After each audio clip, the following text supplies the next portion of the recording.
want to talk about phone addiction.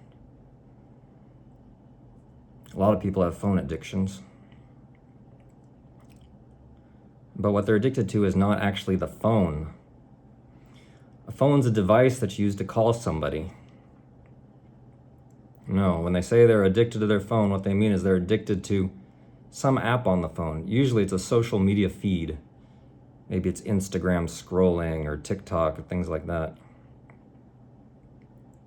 Another thing people could be addicted to is games on their phone. Predatory games designed to hook you and keep you coming back every day, setting up a pattern of behavior. But I think the more common one is the social media feed. So I want to talk about that one. Why is it addicting? Like I said, there's nothing addicting about your phone itself. It's these apps specifically designed to get you to keep coming back to it. Like feel compelled, this compulsion to get out your phone. At any moment of boredom or discomfort, you just pull out your phone and start scrolling something.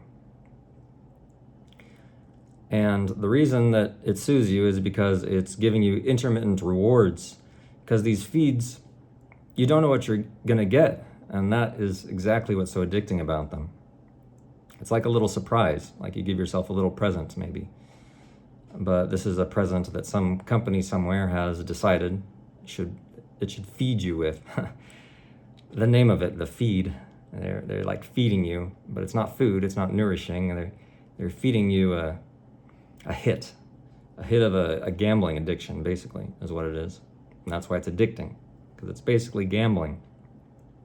You're scrolling through your feed, hoping to find something that's really interesting and exciting. And the things that come up, they have different levels of reward. Some things are boring, some things are really exciting and interesting, but some things make you feel negative emotions too. Some things make you feel angry or upset or something. So all these sort of reactions, they all feed into it. Just like in regular gambling, even when you lose, that powerful feeling of anger and disgust or whatever when you lost, that's part of the psychological addiction. It's just this addiction to feeling something.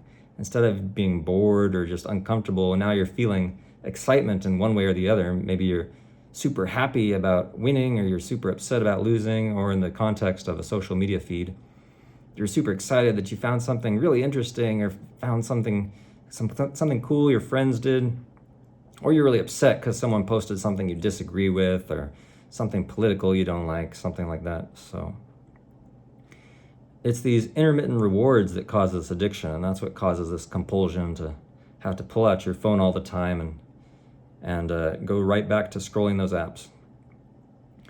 And you wouldn't really necessarily expect this in the first place, because when you sign up to a lot of these apps, they're like Facebook or Instagram, for example, you're connecting with your friends, right? So you kind of excuse it. You say, oh, this is a way to stay connected with my friends, with my social circle. I need this.